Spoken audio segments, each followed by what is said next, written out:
Another thing that I really like to use, which is mega handy to calm my spasms, is, hey Luna, not Luna, but this bike, it pedals my legs for me. Hello everyone, so I just want to show you another way of me managing my spasticity with this bike. I'll just show you how it works. I purchased it and it was very reasonably priced. I think it was like around €100. Definitely no more than 150 euros. I've definitely modified it. It did have like little straps which were useless because my feet just fell out of them. So I'll show you how I use it. Sometimes it's a lot harder to get in than others. Today my spasticity is quite calm because I've worked on it a lot already this morning. This is just for demonstration purposes. So as you can see, I've attached some snowboard bindings to it so I can strap my feet in. I've also got these big steel things which I had my friends make for me because as you can see, when it starts going, it moved around a lot and it was just very noisy and yeah, anyway, so boom, I'm in there now. A really good tip to do is to just turn your wheelchair ever so slightly sideways so when it gets going, these don't hit your wheelchair. Also, another really good tip is to have it on a carpet and have your wheelchair on the carpet. So before it would move and my wheelchair would move and it would go sideways. It was really weird, but anyway, I'll get it going. I always use it, it starts off this way, but I always use it in reverse.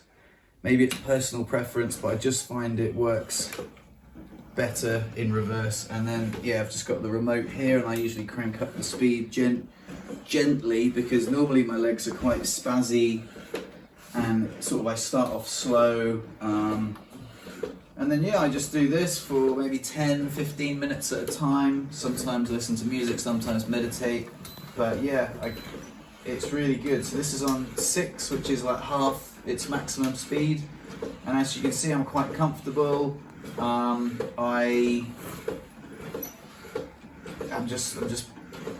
It's just calming down my spasms. It's moving my legs, and it's helping, I guess, with circulation and everything.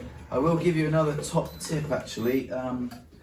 I found recently, and this didn't happen for ages, but my leg was rubbing on the wheel and I had a little bit of a friction burn here, which I've been using this thing for over a year and it only happened recently. But if that does happen, a good thing to do is just pop a little cushion under here just to make sure there is no friction. I've got an incomplete injury, so I could definitely feel it and my legs were spasming like crazy. It was definitely noticeable for me. But if it's not noticeable for you, if you have less sensation, then that's always a good idea just to make sure your legs aren't rubbing. But yeah, if I can crank it up a little bit harder to show you the maximum speed, which I very rarely use the maximum speed, but just to show you that's maximum speed. But it's, I don't find it that beneficial. I mean, that's number 10 of 12. That's probably the maximum I take it to. But yeah, this is just something I use every day, probably 2 times a day, sometimes 3. And it just really helps calm down my legs if they're a bit spazzy, which they usually are. But that's just one technique that I've used and I do use. So yeah. That's that. I'll just show you how I get out of it really quickly. It's kind of obvious. Hey, Luna. Wait, Luna, down. Stealing the show. Every video, you try and steal the show. You remind me of me when I was younger. Wait, hey. Luna, down. Wait, come here, you. Anyway, sorry. I'll quickly show you how I get out. It's pretty simple, but yeah, obviously the opposite of how I got in. Just flick the bindings open, wheel back, and voila, my legs would normally be a lot less spazzy than when I first got in. And that is one way of me calming down my spasticity, and I hope that helps you in any way. I'll try and leave a link of where you can get one of these machines from and you can modify it in your own way that works for you. Thanks guys, see ya!